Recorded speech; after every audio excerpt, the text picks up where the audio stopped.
मेरा नाम आकाश है। मैं जिस कॉलेज में पढ़ता था वहाँ पर मेरी नज़र एक सुंदर सी लड़की पर पड़ी। वो लड़की बहुत ज़्यादा गरीब परिवार से लग रही थी। उसे देखकर मेरी उस पर नीयत खराब हो गई क्योंकि उसकी सुंदरता मुझे बहुत ज़्यादा इम्प्रेस कर गई थी। मुझे कुछ भी करके उस लड़की को इस्तेमाल करना था। मैंने कई बार उससे दोस्ती करने की कोशिश की, मगर वो गलत टाइप की लड़की नहीं थी। बहुत शरीफ परिवार की लड़की थी जो किसी से भी दोस्ती नहीं करती, और इस कॉलेज में वो बस पढ़ने के इरादे से ही आई थी, फालतू काम करने के लिए नहीं।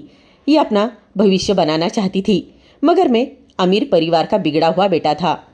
मैं भी इसके पीछे हाथ धोकर पड़ गया था और मैंने फैसला कर लिया था कि जब तक मैं इसका इस्तेमाल ना करूं तब तक मैं इसे छोड़ूंगा नहीं।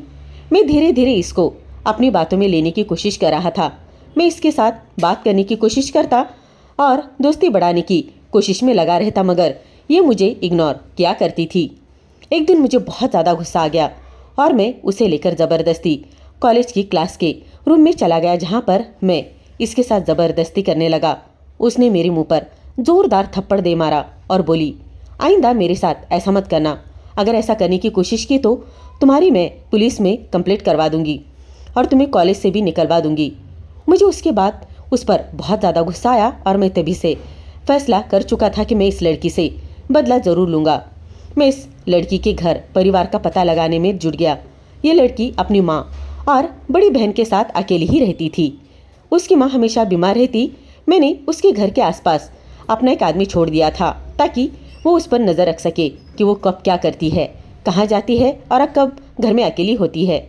एक दिन मुझे मेरे आदमी ने बताया कि सर, वो लड़की इस समय घर में अकेली है। उसकी माँ की तबीयत बहुत ज़्यादा खराब है, इसलिए उसकी बड़ी बहन उसे घर में छोड़कर माँ को लेकर अस्पताल चली गई। अब मेरे पास उसके घर में घुसने का बहुत अच्छा मौका था, इसलिए मैं मौका पाकर उसके घर में चला गया। जब मैं उसका घर का दरवाज़ा बजाया तो उसने दरवाज़ा खोला, लेकिन वो मुझे पहचान नहीं पाई थी क्योंकि मैंने अपने चेहरे पर मास्क लगा दिया था। मैंने उसे घर के अंदर धक्का दिया और जल्दी से घर के अंदर घुसकर दरवाज़ा बंद कर लिया। वो चीख रही थी, चिल्ला रही थी और कह रही थी, तुम कौन हो? मगर मैंने उसके मुंह पर ज़बरदस्ती अपना हाथ रख दिया और उसे अंदर लेकर चला गया और उसकी इज्जत को मैंने तार तार कर दिया। उसका वजूद पूरी तरीके से खराब कर दिया। लेकिन इस दौरान जब मैं जा रहा था तब मेरे चेहरे से मास्क हट गया और मेरा चेहरा उसने साफ देख लिया। वो मुझे बहुत ज़्यादा बुरा भला कहने लगी। वो रो रही थी, मुझे दुआएं दे रही थी, मुझे बुरी बुरी बातें कह रही थी, लेकिन मुझे इन सब बातों से कोई भी फ़र्क नहीं पड़ता। मेरा काम हो चुका था, मैं उसका इस्तेमाल कर चुका था और अब मेरा इस लड़की से दिल भर गया था। ऐसे मैंने कई लड़कियों के साथ नहीं बल्कि हज़ारों लड़कियों के साथ सब कुछ कर चुका था, लेकिन ये पहली ऐसी लड़की थी जिसके साथ मैंने उसकी मर्जी के बिना ये सब कुछ किया था। अक्सर मैं लड़कियों से दोस्ती करता, उनके साथ रात गुजारता, उनका इस्तेमाल करके उन्हें छोड़ देता, लेकिन वो लड़की हमेशा वही होती थी जो इस काम के लिए खुद से राज़ी होती। ये लड़की बेहद सुंदर थी और मेरे दिल को इसकी सुंदरता बहुत ज़्यादा भा गई थी। मैं लड़कियों से मोहब्बत तो करना दूर, उनसे बात तक करना गवारा नहीं समझता। रात जाती मैं रात गई बात गई समझता और कभी पहचान तक नहीं देता। इस लड़की की इज्जत खराब करने के बाद न जाने क्यों मुझे अजीब सी घबराहट हो रही थी, क्योंकि पहली बार मैंने किसी के साथ ज़बरदस्ती की थी, वरना अब तक जितनी भी लड़कियों से मेरा सामना हुआ था वो खुद मेरे पास आ जाती थी। अगले दिन मेरे डैड ने मुझे लंदन वाले बिजनेस के संभालने के बारे में बता दिया और कहा कि तुम्हें वहाँ जाना होगा। तो मैं भी जाने के लिए एकदम तैयार हो गया था। मुझे डर था कि कहीं ये लड़की मुझे पकड़वा ना दे और पुलिस के हवाले ना कर दे, लेकिन मैं ये भी जानता था कि लड़की इतनी आसानी से अपना मुंह नहीं खोलेगी, अपनी इज्जत की खातिर किसी को कुछ नहीं बताएगी, क्योंकि गरीब लोगों के लिए सब कुछ उनकी इज्जत ही होती है। और ऐसा ही हुआ। मैं लंदन में शिफ्ट हो गया था। कुछ साल बाद लंदन से मेरे लड़की से शादी हो गई, लेकिन मेरी औलाद नहीं हुई थी। मेरी पत्नी ने कहा कि हम हिंदुस्तान वापस चलते हैं। जैसे मैं हिंदुस्तान वापस आया और अपने घर में दाखिल हुआ तो नौकरानी का बच्चा मेरी टांगों में लिपट गया और मुझे उस पर बहुत ज़्यादा प्यार आया। तभी अचानक उसकी सगी माँ भागती हुई सामने आई। मैंने उसका चेहरा देखा तो मेरे पैरों तले से जैसे ज़मीन ही निकल गई, क्योंकि वो तो मैं बहुत गहरी नींद में सो रहा था जब अचानक मुझे ऐसा लगा जैसे मुझे कोई बार बार पुकार रहा हो, पापा पापा। कोई नहीं, बल्कि मैं बस अकेला ही था और ऐसा लग रहा था कोई नन्ही जान मुझे अपनी तरफ खींच रही हो। मैं अपनी आंखें खोलना चाहता था, लेकिन मुझे ऐसा लग रहा था जैसे मैं किसी गहरी खाई में गिर रहा हूँ। मेरा शरीर हिलडुल नहीं पा रहा था, मेरी आवाज़ निकल नहीं पा रही थी। मैं चिल्ला रहा था, मेरा दिमाग आउट हो चुका था, लेकिन शरीर बिल्कुल सुन्न हो चुका था। अचानक किसी ने तेजी से मेरा सर पकड़कर मुझे झंझोड़ दिया था। तभी मेरी आँख फौरन खुल गई। मुझे झंझोड़ने वाला इंसान कोई और नहीं बल्कि मेरी पत्नी थी। वो मुझ पर झुकी हुई थी। मैं फौरन ही हड़बड़ाकर उठकर बैठ गया। पसीने से पूरा शरीर भीग चुका था। प्रिया मुझे देखते हुए बोली, क्या हुआ आकाश, क्या हो गया तुम्हें? बताओ तो सही, आप ठीक तो हो ना? ये बताओ, आप ऐसी हरकतें क्यों कर रहे थे? बताओ तो सही। सबसे पहले मैंने अपना पसीना साफ किया। उसके बाद गहरी सांस लेकर उसे बताया कि मुझे स्लिप पैरालाइज हो गया था।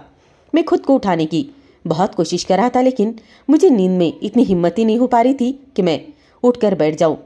और कहाँ जाऊं कहाँ नहीं जाऊं, मुझे कुछ समझ में नहीं आ रहा था। तुम तो जॉब पे थी ना, तो अचानक तुम कैसे आ गई? तुम्हारा ऑफ तो नहीं ना? वो मुझे देखते हुए बोली, हाँ, आज मैं जल्दी घर पर आ गई। ऑफिस में मेरा दिल नहीं लग रहा था, बहुत ज़्यादा घबराहट महसूस हो रही थी। और देखिए, जब मैं घर में दाखिल हुई तो कमरे में आपकी अजीब अजीब आवाज़ आ रही थी।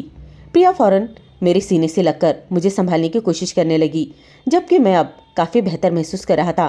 मुझे पानी पिलाया, मैंने ग्लास साइड में रख दिया। मेरे कंधे पर हाथ रखते हुए बोली, अगर आपकी तबीयत ठीक नहीं है तो हम डॉक्टर के पास चलते हैं। मैंने कहा नहीं, मेरी तबीयत ठीक है। और फिर मैं चप्पल पहनकर वॉशरूम की तरफ बढ़ गया और मैं वॉशरूम में चला गया। लेकिन अभी भी मेरी आंखों में नींद वैसी ही थी। सब कुछ मेरे आंखों के सामने वैसे ही घूम रहा था। मेरी तबीयत तो ठीक ठाक है, मैं शावर लेकर आता हूँ, मैंने प्रिया से कहा। और उसे कहा कि देखो, हम बाद में खाना खाने के लिए चलते हैं, उसके बाद हम थोड़ा सा रिलैक्स हो जाएंगे, बाहर की हवा खा लेंगे तो शायद मेरी तबीयत थोड़ा ज़्यादा बेहतर हो जाएगी। प्रिया कहने लगी, अच्छा ठीक है, मैं भी तैयार हो जाती हूँ। और फिर वो तैयार होने के लिए चली गई। शावर के नीचे खड़े होकर भी मेरे दिमाग में बार बार हमेशा वही आवाज़ गूंज रही थी, पापा पापा। न जाने कौन था जो मुझे इस तरीके से रोज़ आवाज़ सुनाई देती। वो कौन था? मैं जब भी सोने के लिए लेट जाता तो मेरे सपने में एक बच्चा आता और ऐसा लगता था जैसे वो मुझे तड़प तड़प कर पापा पापा पुकार रहा हो। थोड़ी देर बाद मैं बाहर आया तो मेरी पत्नी मिरर के सामने बैठी हुई थी और अपना मेकअप अपने चेहरे पर पोत रही थी। मैं भी कपड़े पहनकर तैयार हो गया। अचानक से मेरी पत्नी ने मेरे ओर देखा और मुझे कहने लगी, मैं सोच रही हूँ हमें इंडिया चलना चाहिए। घर वाले हमें मिलने के लिए तरस रहे होंगे, क्योंकि हम 5 साल हो गए हम हिंदुस्तान नहीं गए हैं और हमें अब हिंदुस्तान जाना चाहिए। वो सब कुछ आपको याद कर रहे हैं। आपके मम्मी पापा भी तो कई बार यहाँ आ चुके हैं और हर बार शिकायत करके जाते हैं कि हम लोग यहाँ आकर अपने देश को पूरी तरीके से भूल चुके हैं। शायद आपके घर वाले आपको बहुत ज़्यादा याद करते हैं, इसलिए आपकी तबीयत ऐसी हो रही है। मेरी मम्मी भी तो कई बार मुझे बुला चुकी है, इंडिया वापस लौट आओ, कम से कम मिलने ही तो चलते हैं कुछ दिनों के लिए। मैं सोच रही हूँ कि हम कुछ दिन वहाँ पर रहेंगे, घूमेंगे और फिर वापस आ जाएंगे। हम कुछ दिनों के लिए अपने घर वालों को मिल के आते हैं और घूमकर भी आ लेंगे और उन लोगों की शिकायतें भी दूर हो जाएगी। अपनी पत्नी की बात सुनकर मैं हंस पड़ा। मैंने सर हाँ में हिला दिया और उसको देखते हुए बोला, तुम एकदम ठीक कह रही हो। मैं बहुत ज़्यादा खुश हो गया था। हम लोग चलते हैं। पता नहीं क्यों मेरी तबीयत ठीक नहीं रहती। अगर मुझे कुछ भी हो गया तो ज़िंदगी भर मेरे घर वालों को ये दुख नहीं रहेगा कि आखिरी बार उनको मिल नहीं पाया।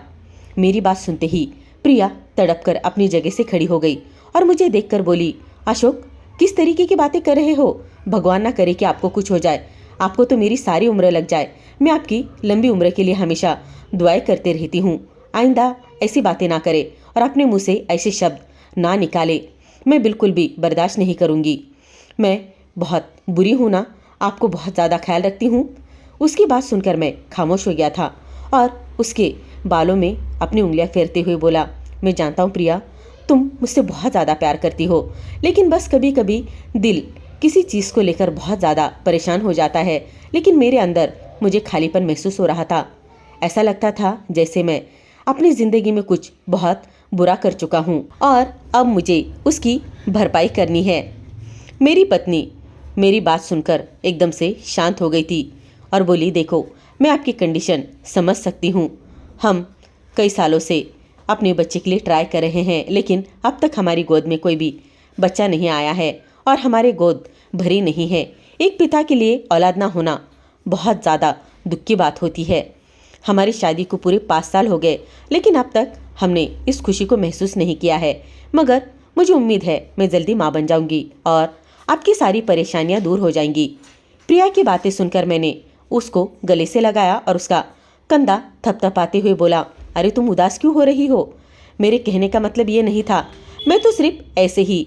अभी मैं अपनी बात पूरी करता इससे पहले वो अपने आंसू साफ करके मुझे गले लगाई और बाहर की तरफ बढ़ते हुए बोलने लगी, इन बातों को हम बाहर चलकर ही बात कर सकते हैं। खाना वगैरह खाएंगे तो थोड़ा हमें अच्छा भी लगेगा। ये कहकर वो बाहर की तरफ बढ़ गई, जबकि पीछे पीछे मैं भी गहरी सांस लेते हुए निकल गया और खुद को संभाल लिया।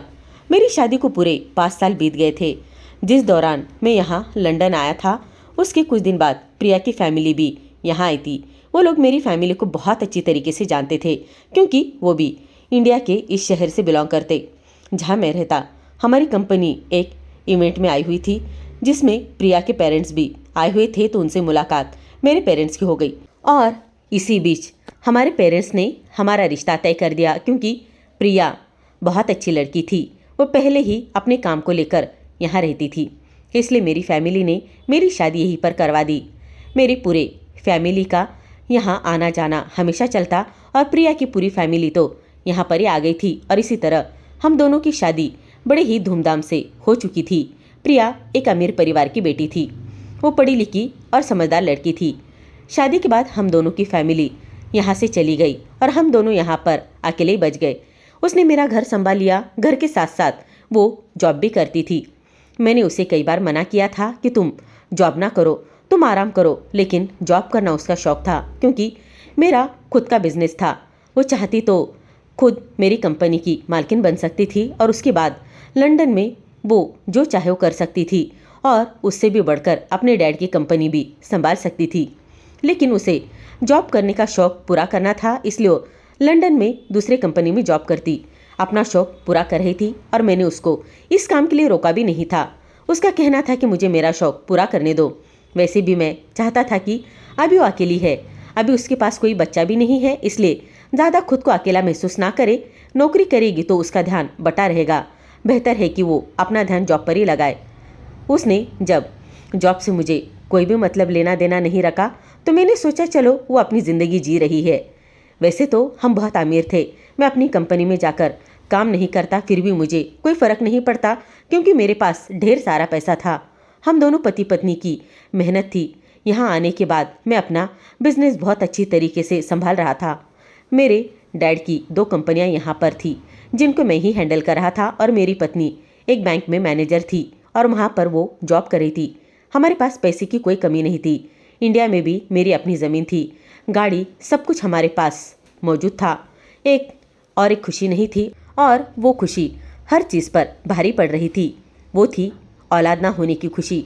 मैं और मेरी पत्नी ने अपना बिना चेकअप भी कई बार करवाया था, लेकिन डॉक्टर का कहना था कि आप दोनों बिल्कुल फिट और फाइन हो, बस ऊपर वाले की तरफ से थोड़ी देर हो रही है।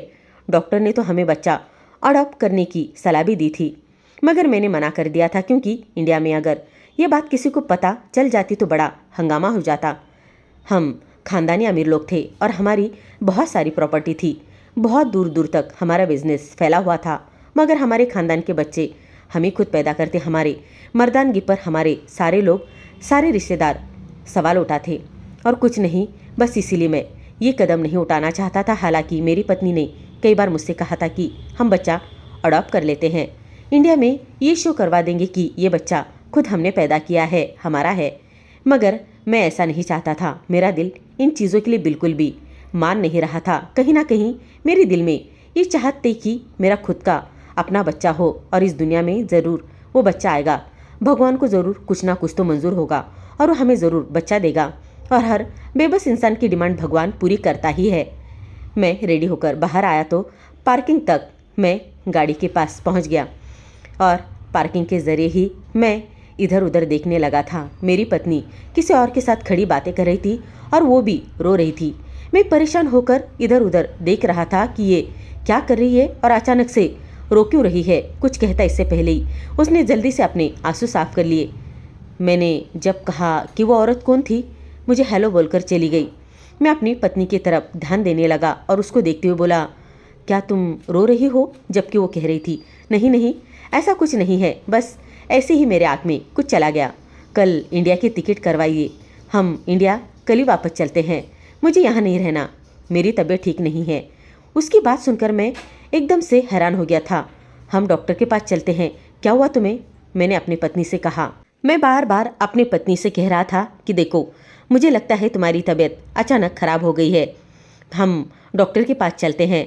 वो मुझसे कहने लगी, देखिए मैं जितना कह रही हूँ आप उतना ही करें, मुझे बस इंडिया जाना है। ये कहकर वो गाड़ी के पास आ गई और गाड़ी में बैठ गई। लेकिन अब मैं परेशान हो गया था और परेशानी में ड्राइविंग सीट पर बैठकर मैं बस ड्राइव कर रहा था। उसने अपना चेहरा खिड़की की तरफ मोड़ लिया। बेचैनी से अपने शब्दों पर शर्मिंदगी महसूस कर रही थी कि मैं अपने पति को औलाद ना दे पाई, क्योंकि बेवजह ही वो उदास नहीं होती थी। लेकिन मामला कुछ और ही था। मैं कुछ समझ नहीं पा रहा था। कुछ तो था जो इससे मुझे छुपाने पर इसे मजबूर कर रहा था। मैंने कहा, बोलिए ना, क्या हो गया है? हम कहीं जा रहे हैं तो तुम बात क्यों नहीं कर रही हो? वो एकदम से शांत हो गई और हैरानी से मेरी तरफ देखते हुए कहने लगी, कुछ नहीं, बस आप कुछ भी करके यहाँ से चलिए और फ़ौरन इंडिया की टिकट करवाइए। और मैं सबसे पहले आपको कुछ बोलना चाहती हूँ। मैं कुछ कहता उससे पहले बोली, झूठ छुपाना सिर्फ और सिर्फ अपने लिए बर्बादी का कारण हो सकता है। अगर हम सबको सच बता देंगे तो मेरे लिए और आपके लिए आसानी हो जाएगी। बहुत आराम से बच्चा अडॉप्ट कर सकते हैं और अपनी नई जिंदगी की शुरुआत कर सकते हैं। वैसे भी हम कौन सा हमेशा हमेशा के लिए इंडिया जा रहे हैं, बस कुछ समय के लिए तो हम इंडिया जा रहे हैं। उन लोगों का दिल जीतेंगे और अपनी बात करके वापस आ जाएंगे। यहाँ पर हज़ारों बच्चे हैं, हम किसी भी जगह जाकर बच्चा अडॉप्ट कर सकते हैं। मैं अपनी पत्नी की बात सुनकर बोला, तुम कौन से सच के बारे में बात कर रही थी? क्या बताना चाहती हो? तुम हिंदुस्तान जाकर अगर बच्चा अडॉप्ट कर रहे हैं तो ये बात यहाँ फ़ोन पर भी तो बता सकते हैं। हिंदुस्तान जाने की क्या ज़रूरत है? हम यहीं से ही बात कर लेते हमारे पेरेंट्स से। मेरी बात सुनकर वो कुछ खामोश हो गई थी और मुझे देखते रही और फिर मुझसे नज़रें चुरा कर बोली, मैं अभी आपको कुछ नहीं बता सकती, मुझे बस हिंदुस्तान जाना है।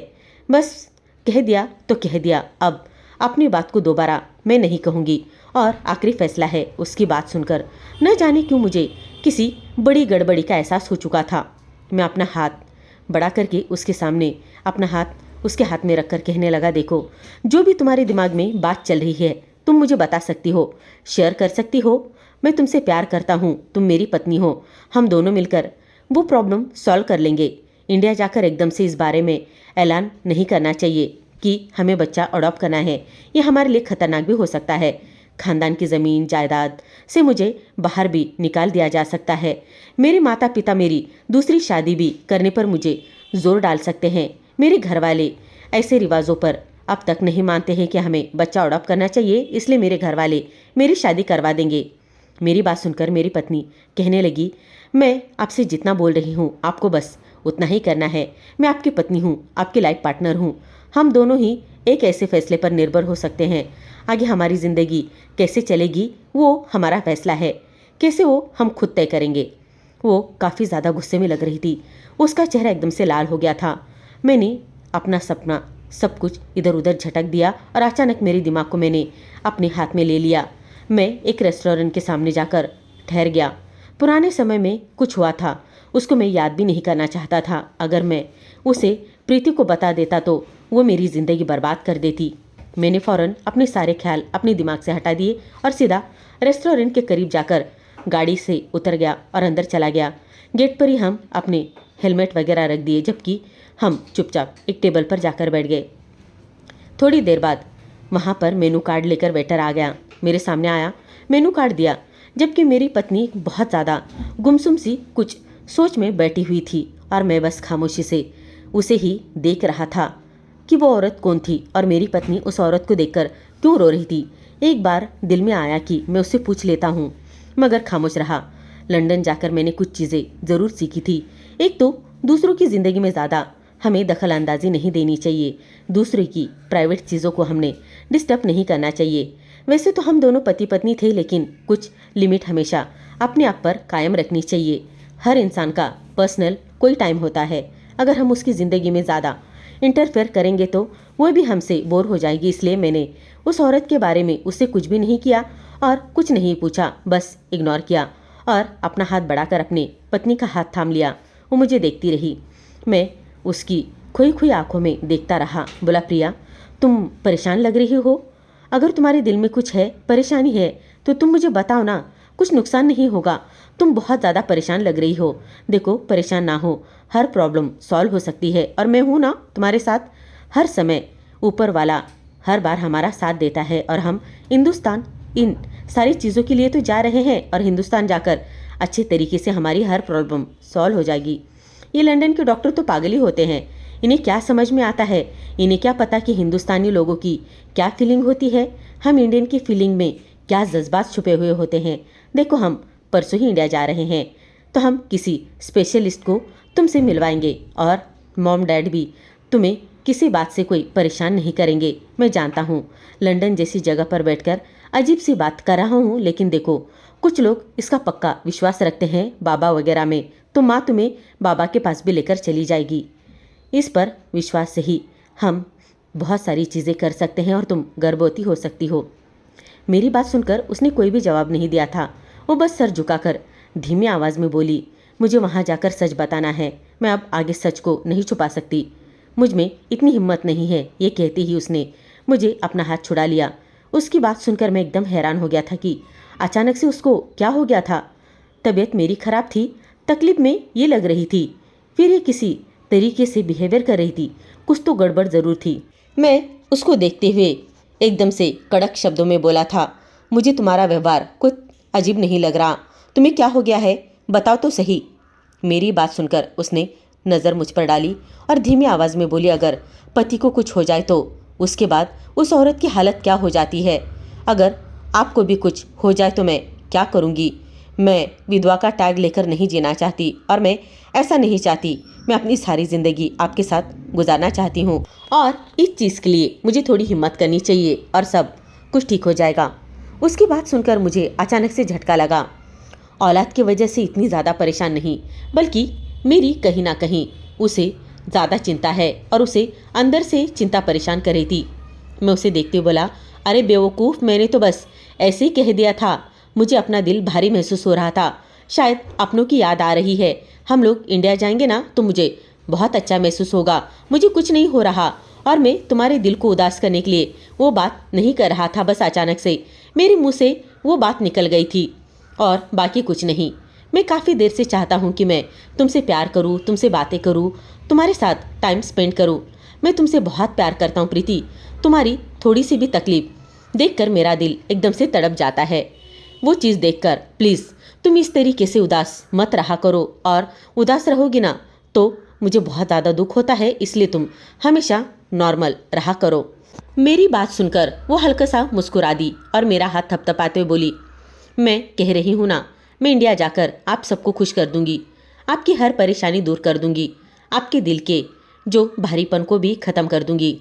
आप एक ऐसी दुनिया में पहुंच जाएंगे जहां पर सिर्फ और सिर्फ सुकून ही सुकून होगा और खुशियां ही खुशियां होगी। आप बस इंडिया की टिकट जल्दी से करवा दो और वहां घर वालों को नहीं बताना कि हम आ रहे हैं, हम उन्हें सरप्राइज देंगे। उसकी बात सुनकर मैं हल्का सा मुस्कुराया था और दोबारा वेटर को आवाज़ लगाई और उसने जल्दी से हमारा खाना लगा दिया था। जैसे खाना पेट में गया, प्रिया का मूड एकदम से ठीक हो गया था। मैंने दिल ही दिल में सुकून की सांस ली थी। कुछ तो हो गया जो बहुत अच्छा हो गया, जो इसका मूड बेहतर हो गया। लगभग 2 घंटा हम वहाँ पर ही बैठे रहे और फिर वहाँ से पार्क के लिए चले। मैं थोड़ी देर वॉक करते हुए अपने आप को थोड़ा महसूस कर रहा था। प्रीति को छोटे छोटे बच्चों को देखकर बहुत ज़्यादा खुशी हो रही थी। मेरा इरादा उसकी तकलीफ उजागर करने का नहीं था, मगर अनजाने में ही मैंने उसको तकलीफ पहुंचाई थी और अच्छी तरीके से उसके दर्द को खरोच दिया था। थोड़ी देर बाद हम घर के लिए रवाना हो गए। घर पहुंचकर मैं इंडिया की फ़्लाइट बुक कर ली, लेकिन 1 हफ्ते बाद की हमारी फ़्लाइट थी। मैं उस 1 हफ्ते के बीच और बहुत सारे काम करने में जुट गया। उसे कई दिनों के लिए छुट्टी की अप्लाई देनी थी। मुझे अपना काम मैनेजर और वर्कर्स को समझाना था। धीरे धीरे वक्त गुजरता गया। एक हफ्ते के बाद हम सामान लेकर इंडिया के लिए रवाना हो गए। एयरपोर्ट पर बैठकर न जाने मुझे बार बार अपनी ज़िंदगी की वही सारी यादें आ रही थी जो इंडिया में 5 साल पहले सारे किए गए कारनामे याद आ रहे थे। लेकिन हर बार मैं अपने घर को और अपने दिमाग को वो सारी बातों से दूर रखता। बार बार अपना सर मैं झटका देता और इन सब बातों से दूर भाग जाता जिससे अब मेरा कोई वास्ता नहीं था। थोड़ी देर बाद हमारा अनाउंसमेंट हो गया और हम फ्लाइट में बैठ गए। एक लंबा सफ़र तय करने के बाद इंडिया एयरपोर्ट पर पहुंच गए। फ्लाइट लैंड हो गई। इंडिया की ज़मीन पर एकदम कदम रखे जाने के बाद मुझे अंदर तक सुकून महसूस हो रहा था। लेकिन आज न जाने क्यों दिल ही दिल में अजीब सी तड़प भी उठ रही थी। मुझे फ़ौरन अपने घर पहुंचना था। कोई है जो मुझे याद कर रहा है, कोई है जो मुझे पुकार रहा है। फ्लाइट के दौरान भी मैंने कई बार अपनी आंखें बंद करने की कोशिश की, लेकिन हर बार मेरे कान में सिर्फ एक ही आवाज़ गूंज रही थी, पापा पापा। ऐसा क्यों हो रहा था मैं कुछ भी समझ नहीं पा रहा था। बाहर आकर मैंने टैक्सी बुक की और सीधा बंगले के लिए रवाना हो गया। हमने एयरपोर्ट से ही अपने लिए गाड़ी मंगवाई थी और 2 घंटे बाद हम अपने बंगले पर पहुंचे थे और गाड़ी बंगले के सामने रुकी। किराया वगैरह देने के बाद मैं और मेरी पत्नी सामान लेकर अंदर चले गए। गार्ड हमें देखकर दंग रह गया। उसकी हालत ऐसी हो गई जैसे काटो तो खून नहीं, और वो हमें देखकर बस देखता ही रह गया। साहब आप ऐसे इस तरीके से? वो एकदम से सदमे में था। मैं अंदर जाकर शोर मचाना शुरू कर दिया। देखो साहब जी आ गए, साहब जी आ गए, नौकर ने शोर मचाया। जब मैंने अपनी पत्नी को लेकर अंदर कदम रखा तो मेरी पत्नी के चेहरे पर एकदम से मुस्कुराहट दमक उठी। ऐसी मोहब्बत, ऐसी मुस्कुराहट जो कई सालों से मैंने नहीं देखी थी। वो हर चीज़ को बड़े प्यार से देख रही थी। अब वो कुछ हमें दोबारा नसीब होने वाला नहीं था जो कि हमारे नसीब में नहीं था, यानी कि बच्चा। मैंने एक बार करके जब हम घर के दरवाजे तो पहुँचे, जाने किसी ने मुझे तेज़ आवाज़ से पुकारा, पापा पापा। मैं नहीं जानता था मेरी पत्नी उस आवाज़ पर फ़ौरन एकदम रिएक्ट करेगी।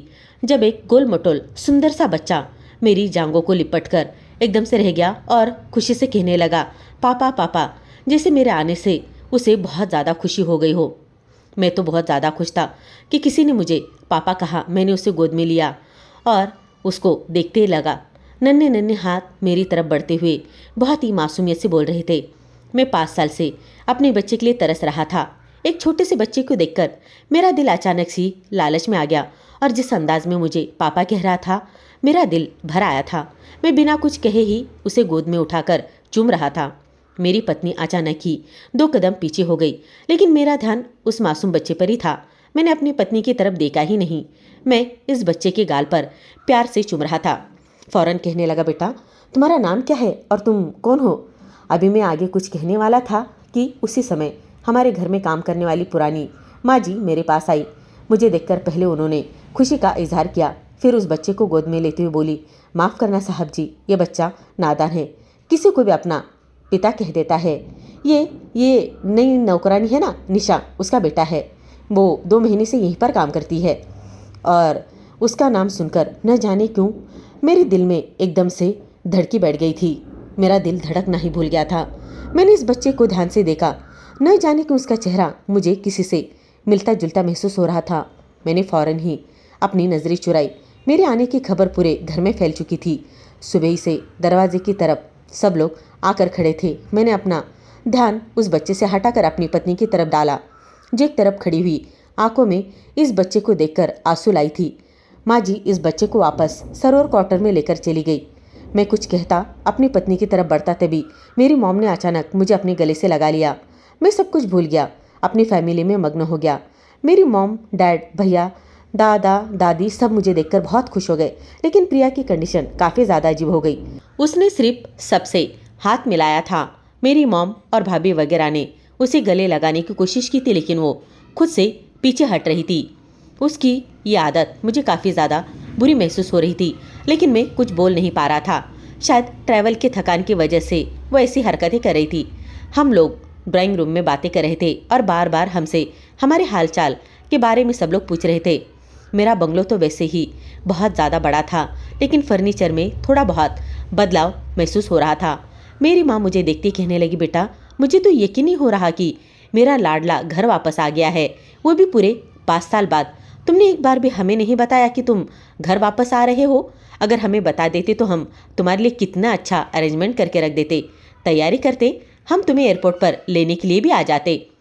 कुछ मेहमानों को भी हम यहाँ पर बुला लेते तुम्हारे आने की खुशी में। ये तुम्हारी बहुत बड़ी गलत बात है बेटा, तुमने हमें कुछ नहीं बताया। जबकि मैं मुस्कुराकर बोला, कोई बात नहीं माँ, आप सब मिलने के लिए मैं बहुत ज़्यादा एक्साइटमेंट में था, इसलिए मैंने आपको सरप्राइज़ देने का सोचा था कि मैं आ रहा हूँ। ये नहीं बताऊँगा तो आपको बहुत ज़्यादा खुशी होगी, क्योंकि सरप्राइज़ ही होता है। और एक खुशखबरी देकर आपको मैं खुश करना चाहता था। अगर आपको बता देता तो आप लोगों की चेहरे की जो खुशी अभी देख पा रहा हूँ ना, वो मैं कभी देख नहीं पाता। हम दोनों आपको सरप्राइज़ देना चाहते थे, इसलिए अचानक ही आ गए। मेरी बात पर सब लोग मुस्कुराकर हंसने लगे। प्रिया को देखते हुए माँ कहने लगी कि बहुत अच्छा किया बेटा, तुम जो बहू को भी साथ में लेकर आए हो। वैसे भी ये तो बेचारी पहली बार अपने ससुराल आ रही है।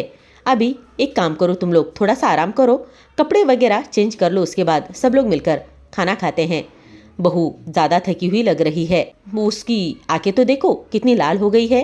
मैंने भी प्रिया को ध्यान से देखा। फ्लाइट में भी वो काफ़ी खामोश थी और घर वालों से मुलाकात के बाद भी वो खामोशी से नजरें किसी से मिला नहीं रही थी।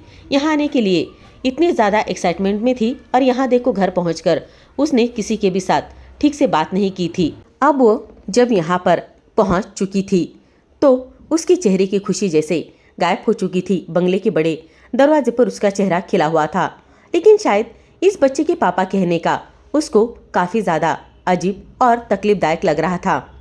मेरी माँ का कहना था कि वो तुरंत ही अपनी जगह से उठकर खड़ी हो गई और तुरंत देखते हुए बोली, हाँ मुझे थोड़ी बहुत थकान महसूस हो रही है, मुझे आराम करना है। मैं अपनी तबीयत थोड़ी सी हल्की महसूस करूँगी, आराम करूँगी ना तो अच्छा लगेगा, मुझे अपने कमरे में ले चलो। ऐसा कहकर वो आगे बढ़ी, जबकि मैंने उसे इशारे से कमरे की तरफ बढ़ने को कहा था। हम दोनों जैसे ही कमरे में दाखिल हुए तो मैंने उसका हाथ थामकर बोला, क्या हुआ तुम्हें, बताओ तो सही प्रिया, तुम इतनी ज़्यादा खामोश क्यों लग रही हो, मुझसे बर्दाश्त नहीं हो रहा। तो वो सर नामे हिलाते हुए खामोशी से बेड पर जाकर लेट गई। उसका इतना रुका अंदाज मेरी समझ से बाहर था। मेरा कमरा आज भी 5 साल पहले की तरह ही साफ सुथरा। मेरी माँ हर हफ्ते कमरे की सफाई करवाती, उनकी बदौलत आज ये कमरा बैठने लायक था। मैं भी खामोशी से फ्रेश होने के लिए वॉशरूम में चला गया और जब बाहर आया तो प्रिया कहीं पर भी नजर नहीं आ रही थी। थोड़ा हैरान हुआ था कि अचानक प्रिया को ऐसे क्या हो गया होगा कि मैं बहुत ज़्यादा घबरा रहा था कि उसकी अचानक से ही खुशी को किसकी नज़र लग गई। जब मैं बाथरूम से बाहर आया तो बहुत हैरान भी हुआ कि वो लड़की कहाँ गायब हो गई। अब तक तो वो खुद कह रही थी कि मैं आराम करूँगी तो अपने आप को थोड़ा बेहतर महसूस करूँगी, और अब देखो कमरे में मौजूद नहीं है। मेरा इरादा उसे नीचे जाकर पुकारना था, क्योंकि फ्लाइट के बाद अक्सर उसकी तबीयत काफ़ी ज़्यादा डाउन हो जाती। अभी मैं दरवाजे तक ही बढ़ा था कि तब कमरे का दरवाज़ा खुला और प्रिया अंदर दाखिल हुई थी। उसे देखकर मैं दंग रह गया था, क्योंकि उसकी गोद में वही गोल मटोल खूबसूरत सा बच्चा था जो मुझे दरवाजे पर पापा पापा कहकर पुकार रहा था। मैं अभी अपनी पत्नी से कुछ कहता इससे पहले वो बच्चा मेरी गोद में डालते हुए बोली, कितना सुंदर बच्चा है ना, इसकी शक्ल आपसे कितनी मिलती है ना। मैं इस बच्चे को ध्यान से देखा तो यह बात वो ठीक ही कह रही थी। उसका चेहरा मुझसे काफ़ी ज़्यादा मिल रहा था और एक और इंसान था जिसका जिक्र करना भी मैं बहुत बड़ा पाप समझता था।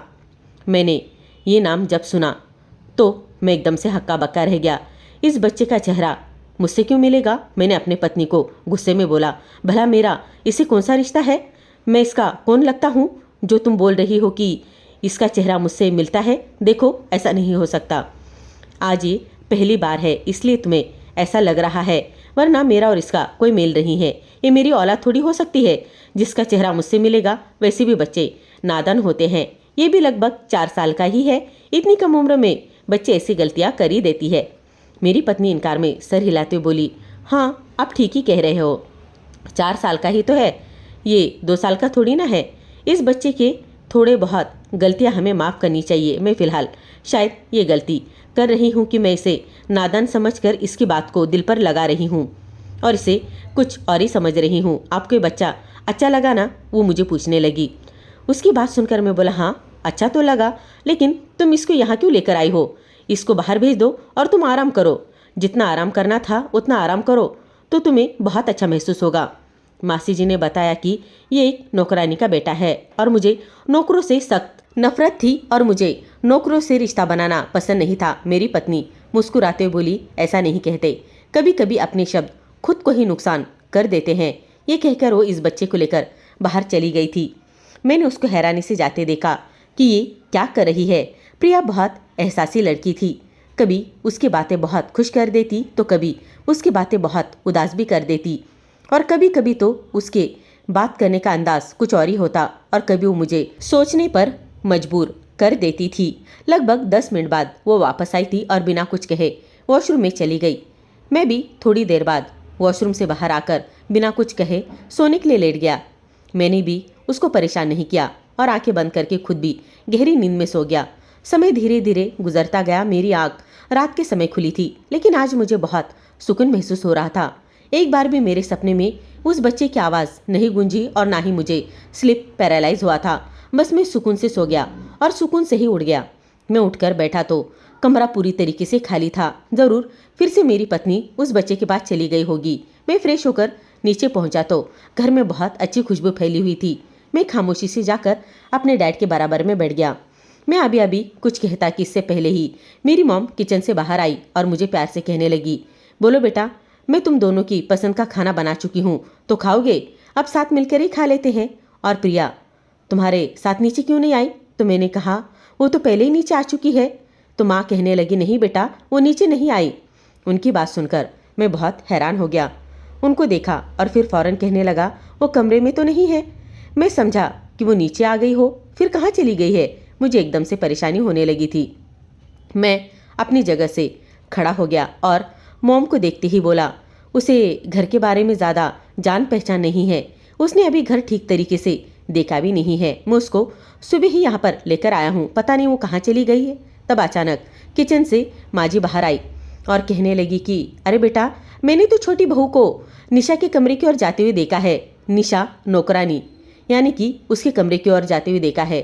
वो वही गई होगी और उसके गोद में वो बच्चा भी था, उसके साथ खेल रहा था। मैं अब बहुत गुस्से में बोला, कौन है ये निशा और अपने बच्चे को कैसी परवरिश दे रही है कि वो बच्चा किसी भी मर्द को अपना पापा कहता है? ये कैसी औरत है और ये कैसी माँ है जो अपने बेटे को रोकती भी नहीं है? ये उसका अच्छा संस्कार नहीं है। तभी मेरी माँ कहने लगी, बेटा ऐसा मत कहो, वो लड़की बहुत ही ज़्यादा अच्छी है, उसका बच्चा बहुत ही ज़्यादा अच्छा है और काफ़ी सुंदर है। मुझे तो बिल्कुल अपने बच्चे की तरह ही वो प्यारी लगती है। बेचारी बीमार रहती है, उसको कोई बीमारी हो गई है, तभी मजबूरन वो हमारे घर में काम पर लगी हुई है। जबकि मैं गुस्से से कहने लगा, मैंने पहले भी आपको कई बार समझा दिया है कि मॉम, इन गरीबों को कुछ ज़्यादा मुंह मत लगाया करो, मुझे इन गरीबों से बहुत ज़्यादा नफरत होती है। आपको मेरी बात समझ क्यों नहीं आती? ये बेवजह आप नौकरों को सर पर चढ़ाकर रख देती हो। उसका बच्चा देखो बार बार मुझे पापा बोल रहा है, मेरी पत्नी पागलों की तरह उसके पीछे पीछे घूम रही है। मॉम देखो ना, ये सब कुछ क्या हो रहा है? आप लोगों को घर में क्यों ऐसे लोग रखने होते हैं जो बेवजह ही घर का माहौल खराब कर देते हैं? इतना कहते हुए मैं बाहर की तरफ बढ़ गया था। मेरा इरादा वापस अपने पत्नी को घर के अंदर लेकर आना था और मुझे वो नौकरानी निशा का दिमाग भी अच्छी तरीके से ठिकाने लगाना था। मैं सीधा सर्वर क्वार्टर की तरफ बढ़ा। न जाने क्यों जैसे जैसे मेरे कदम आगे बढ़ रहे थे, मुझे अपना वजूद भारी महसूस हो रहा था। मैं सर्वर क्वार्टर के दरवाजे पर पहुंचकर मेरा दिल किया कि मैं वापस लौट जाऊं, कहीं प्रिया को बुरा ना लग जाए। जो भी होगा वो खुद देख लूँगा और मैं उसको समझा दूंगा कि ज़्यादा नौकरों के मुँह ना लगे और उसे ज़्यादा मुँह लगाने की ज़रूरत भी नहीं है, क्योंकि ये अपना घर नहीं है, हमें तो वापस लौटना है। अब दरवाजे के पास मैं पहुंच ही गया हूं तो पलटकर मुझे अपनी इंसल्ट नहीं करनी। मैं मन ही मन सोचने लगा, अगर मैं प्रिया के लिए बिना घर गया तो बेवजह सब लोग मेरा मजाक बना देंगे, आखिर मुझे अजीब नज़रों से भी देखेंगे। इसलिए मैंने अंदर जाने में ही अपनी भलाई समझी और मैं सीधा सर्वर क्वार्टर के रास्ते में दाखिल हो गया। लाइन से काफ़ी सारे कमरे बने हुए थे जब अचानक मेरी नज़र दूसरे कमरे के दरवाजे पर गई, जिसके बाहर एक छोटी सी साइकिल खड़ी हुई थी। मैं समझ गया कि ज़रूर ये कमरा उसी नौकरानी का निशा का है, यानी कि वही नौकरानी। मैं बिना कुछ कहे इस कमरे की तरफ बढ़ गया और दरवाजे पर दस्तक देकर अंदर दाखिल हुआ, मगर वहाँ का मंजर देखकर मेरी जान निकल गई थी। सामने मेरी पत्नी जमीन पर बैठी हुई थी और वो नौकरानी निशा पलंग पर बैठी हुई थी। उसको देखकर ऐसा लगा था जैसे किसी ने मेरा कलेजा बाहर निकाल कर रख दिया हो। पुराने समय से लेकर आज मैं उसे देख रहा था। कुछ देर के लिए अपनी जगह पर बिल्कुल वो भी शौक थी। ये हाल मेरे सामने मौजूद लड़की का भी था। वो अपनी जगह पर एकदम पत्थर की बनी हुई थी। जब अचानक मेरी पत्नी घबराकर जमीन से खड़ी हो गई और बिना कुछ कहे वहां से चली गई। मैं कुछ कहता इससे पहले वो मासूम फूलों जैसा बच्चा उसकी गोद में गहरी नींद में सो रहा था। माँ के पास वो भी अपने पापा पापा बड़बड़ा रहा था। जब हम दोनों का ध्यान इस बच्चे की तरफ गया था, अभी मैं कुछ कहता इससे पहले मेरी पत्नी मेरे पीछे से आगे आई और मेरा बाजू थामकर बोली, कमरे में चलो, वहाँ जाकर बात करते हैं। यहाँ बात करना ठीक नहीं होगा। न जाने क्यों मैं यहाँ से जाना चाहता था, लेकिन मेरी नज़र में उस नौकरानी के चेहरे पर टिकी हुई हट ही नहीं रही थी। वो नज़रें वहीं पर रुकी हुई थी। उसके आंखों के नीचे काले घेरे पड़े हुए थे। उसकी रंगत सावली हो चुकी थी। उसके बाल बिखरे हुए थे। ऐसा लग रहा था कि जैसे न जाने वो कब से परेशान कंडीशन में जी रही हो। यहाँ पर मौजूद है। मुझे भी यहाँ से जाना बेहतर लगा, इसलिए मैं भी अपने पत्नी के साथ अपना सर हिलाते हुए सर्वर क्वार्टर से बाहर निकल आया। बंगले में गया था। खाने का इंतज़ार हमारा सब लोग कर रहे थे और डाइनिंग टेबल पर ही खाना लग चुका था। माँ हमें खाने के लिए बुला रही थी, लेकिन मैं बिना कुछ कहे ही सीधा अपने कमरे में चला गया था। जिस तरह प्रिया बात कर रही थी, उससे ये जाहिर हो रहा था कि प्रिया इस लड़की के बारे में बहुत अच्छी तरीके से जानती, क्योंकि वो कोई मामूली लड़की नहीं थी, बल्कि वो तो मेरे बीते हुए समय का बहुत बड़ा हिस्सा थी।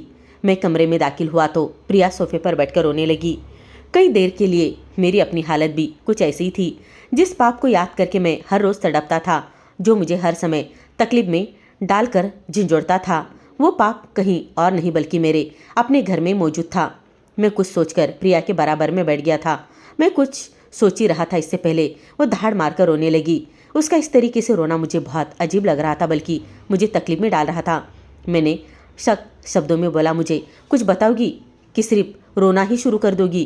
क्या रोने का ही इरादा है? अगर ये बात मुझसे करनी थी तो तुम मुझे यहाँ इंडिया क्यों लेकर आई हो? कौन सी हकीकत थी जो तुम्हें मेरे माता पिता को बतानी थी? और इस लड़की को जहाँ तक मुझे अंदाज़ा है तुम जानती हो। मुझे प्लीज़ बताओ कि क्या बात है। मेरी बात सुनकर अचानक ही उसने पूरी ताकत के साथ जोर लगाकर एक थप्पड़ जोरदार मेरे मुंह पर मारा और मेरा गिरेबान पकड़ते हुए बोली, तुम्हें क्या लगता है कि मुझे कभी हकीकत के बारे में पता नहीं चलेगा? मुझे सब पता चल गया है कि तुम कितनी गिरे हुए इंसान हो। तुम्हारी मोहब्बत में अंधी होकर मैं इस लड़की की ज़िंदगी बर्बाद कर चुकी थी तुम्हारी वजह से, और उसी की सज़ा मुझे मिल रही है। मेरे घर औलाद नहीं हुई। उसकी बात सुनकर मैं हैरान हो गया और हैरान नज़रों से उसे देखने लगा। जिंदगी उसने नहीं, बल्कि ज़िंदगी तो मैंने बर्बाद की है, तुमने नहीं। तो फिर ये इल्ज़ाम तुम अपने सर क्यों ले रही हो? वो कुछ कहती इससे पहले मैं कहने लगा, निशा के साथ बुरा करने वाला मैं हूँ। निशा के साथ 5 साल पहले मैंने सब कुछ किया था। तुम इस पाप को अपने सर क्यों ले रही हो? वो मेरी बात सुनकर कुछ खामोश हो गई थी। फिर भी नहीं, जब आप निशा की इज्जत खराब करके उसे छोड़कर लंदन चले गए थे, तब तक उस दिन मुझे भगवान ने उससे मिलवाया था। उसकी तबीयत बहुत ख़राब थी। अगले दिन उसकी माँ और बहन उसे हॉस्पिटल में लेकर एडमिट करने के लिए आए थे। मैं वहाँ पर मौजूद थी। वो लोग बहुत गरीब थे। मुझे भी लंदन के लिए रवाना होना था। मेरी तबीयत ठीक नहीं थी, इसलिए मैंने डॉक्टर से अपना चेकअप करवाने के लिए कहा, लेकिन यह लड़की को देखकर मेरी आंखों में आंसू आ गए थे कि एक लड़की की इज्जत के साथ खेला गया था। डॉक्टर ने भी माँ और बहन से कहा था कि आप पुलिस में रिपोर्ट करवा दीजिए, ये पुलिस केस है। मगर उसकी माँ और बहन शरीफ लोग थे। उन्होंने इन सब बातों से इनकार कर दिया। उन्होंने कहा कि जिस दिन निशा के साथ ये सब कुछ हुआ है वो उसे नहीं जानते, उसके बारे में उन्हें कुछ आता पता नहीं है, वो कुछ नहीं कर सकते, और फिर वो लोग अपनी इज्जत गंवाना नहीं चाहते, इसलिए वो कंप्लेंट नहीं देना चाहते, इसलिए वो सिर्फ वहाँ उसका इलाज करवाने के लिए आए हुए थे। यह सब मैंने देखा तो मुझे उन लोगों पर बहुत रहम आया। वो गरीब लोग थे, उनके पास इलाज करवाने के लिए भी पैसे नहीं थे। मैंने निशा का इलाज करवा दिया। हमदर्दी की तौर पर उन लोगों की मैंने मदद की, लेकिन मैं ये नहीं जानती थी कि निशा के साथ गलत करने वाला इंसान कोई और नहीं बल्कि मेरा खुद अपना पति था। यहाँ तक कि मैं आगे भी निशा की मदद करने की पूरी कोशिश करती रही। मैं खुद लंदन जा रही थी, इसलिए मैंने अपने एक दोस्त को निशा के घर का पता दे दिया और कहा था कि वो जितना हो सके उसकी मदद कर दे क्योंकि वो बहुत गरीब लड़की और बहुत अच्छी है। मेरी दोस्त मुझे निशा की खबर देती रही। उसने मुझे बताया था कि 2 महीने बाद निशा गर्भवती हो गई थी। मैंने कोशिश की थी, अपने दोस्त से कहा था कि वो अपना बच्चा नीचे कर दे और उस बच्चे को ख़त्म कर दे, लेकिन किस्मत को कुछ और ही मंजूर था। डॉक्टर ने साफ मना कर दिया था, अगर हमने ये गलती की तो ये लड़की मर जाएगी। मैं डर गई थी और मैंने अपने दोस्त से मना कर दिया था कि अब वो पीछे ना हटे। उसके बाद मैं तुम्हारे साथ शादीशुदा ज़िंदगी में इतनी बिजी हो गई थी, मैंने फिर कभी निशा के बारे में कोई खबर ही नहीं ली थी और उसके कुछ जान पहचान में भी मैं नहीं रही थी। अपने दिमाग से वो सब कुछ मैं निकाल चुकी थी। मगर अब उस दिन मेरी एक दोस्त मुझे लंदन में मिली और वही दोस्त थी जिसके लिए मैं निशा के लिए परेशान थी। निशा के साथ बहुत बड़ा और बुरा करने वाला कोई इंसान और नहीं बल्कि तुम थे। यह सुनकर तो मेरे होश उड़ गए थे। उसने मुझे पूरी सच्चाई बता दी थी क्योंकि मेरी दोस्त निशा के क्वार्टर में ही रहती थी। वो एक गरीब होने के नाते उसकी मदद करती है। सिर्फ मेरे कहने पर ही उसे पता चला निशा को कोई बड़ी बीमारी हो गई है। वो अपना इलाज करवा रही है, लेकिन डॉक्टर ने साफ कह दिया है कि वो ज़्यादा दिन तक जिंदा नहीं रह सकती।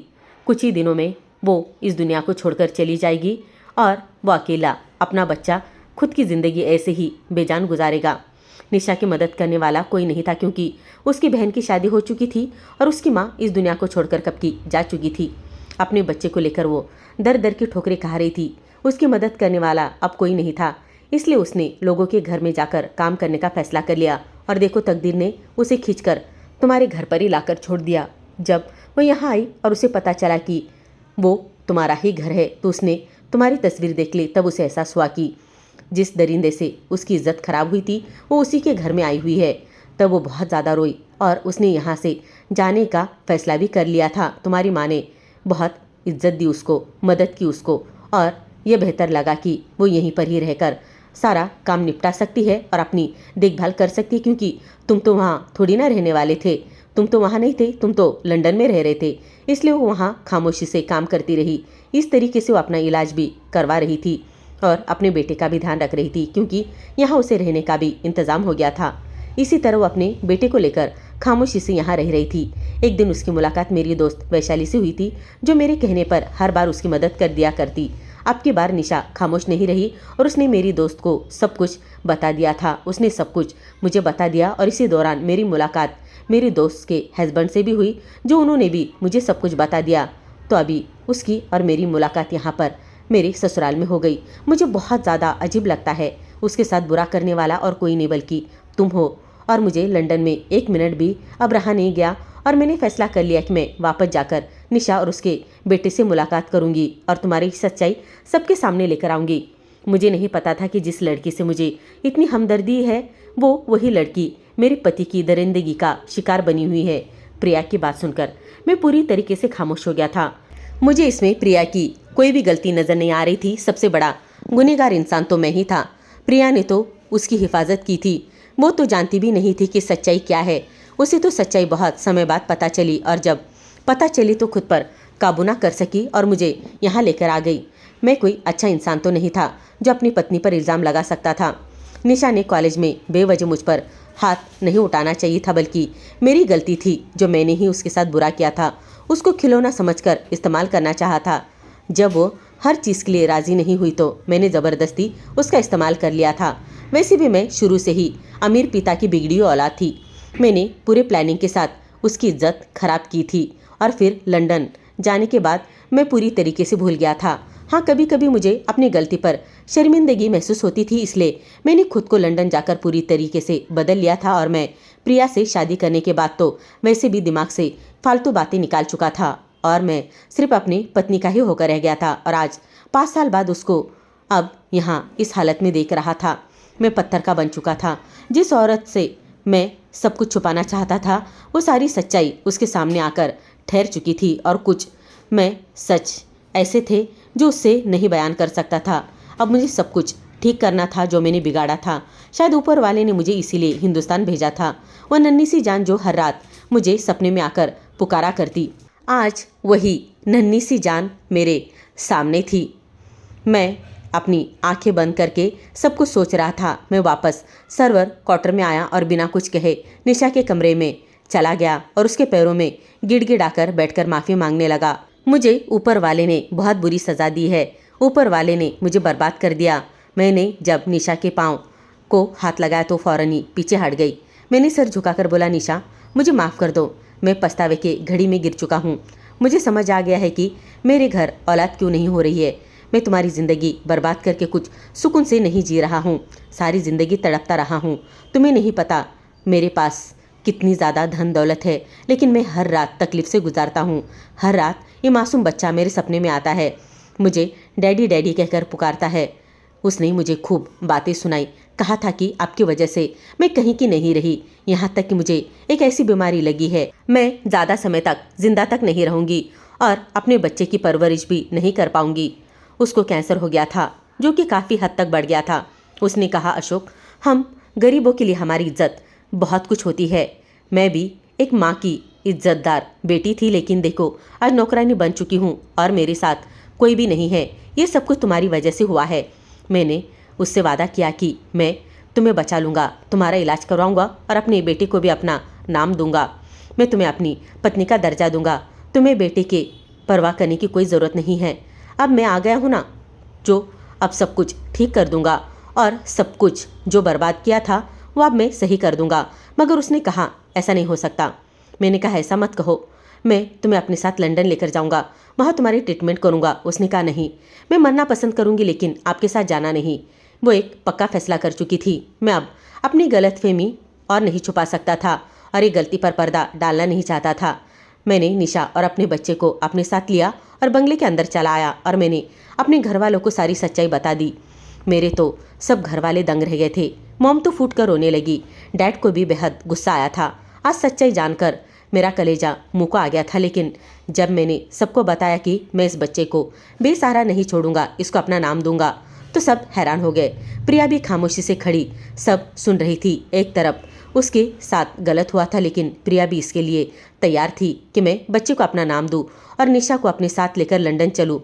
कुछ दिन बाद मैं दोनों को लेकर लंदन चला आया। वहाँ जाकर मैंने निशा का बहुत अच्छी तरीके से इलाज करवाया, उसे ठीक करने की हर मुमकिन कोशिश की। शायद इसी तरीके से मेरी गलती माफ़ हो जाए, लेकिन ऐसा नहीं हो सका। लंदन जाने के 4 दिन बाद ही निशा की तबीयत बहुत ज़्यादा बिगड़ गई। उसकी मौत हो गई थी। उसका बेटा मेरी पत्नी संभाल रही थी। मैं उससे माफ़ी मांगता रहा और वो मुझे बिना माफ़ किए ही इस दुनिया से चली गई। निशा की मौत पर हम दोनों पति पत्नी बहुत रोए थे। इस तरह निशा हम लोगों के बीच से चली गई थी और मेरी औलाद मुझे मिल गई थी। शायद इसलिए ऊपर वाले ने मुझे बे औलाद रखा था, क्योंकि मेरी औलाद होती तो मैं अपनी औलाद को नहीं जानता। और अब जब मुझे अपनी औलाद मिल गई है तो मुझे ज़िंदगी की सारी खुशियाँ मिल गई है। मेरी पत्नी ने उसे अपनी औलाद की तरह ही प्यार किया है और इसी तरह उसको भी गोद ले लिया है और वो माँ बनने का सुख भी प्राप्त कर चुकी है। कहते हैं ना कि जब आप भलाई करते हो तो ऊपर वाला कभी भी आपके साथ गलत नहीं करता है और आप अपने बेटे और पत्नी के साथ खुश रहो।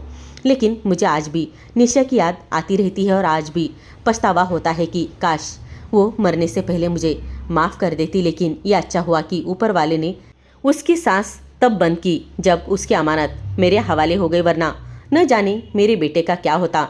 मेरा बेटा अगर दर दर की ठोकरें खा रहा होता तो शायद मेरी ज़िंदगी के पास कोई भी मतलब नहीं बचता और मैं ऐसे ही बेवजह इस दुनिया से चला जाता और भगवान कभी मुझे माफ़ नहीं करता। दोस्तों, मुझे पूरा यकीन है कि आपको हमारी कहानी पसंद आई होगी। कहानी पसंद आई हो तो वीडियो को लाइक करें, चैनल पर नए हो तो चैनल को सब्सक्राइब करें और हाँ, नोटिफिकेशन बेल को ज़रूर दबाएं ताकि आने वाले अपडेट सबसे पहले आपको मिले। कहानी सुनने के लिए आपका बहुत बहुत धन्यवाद दोस्तों।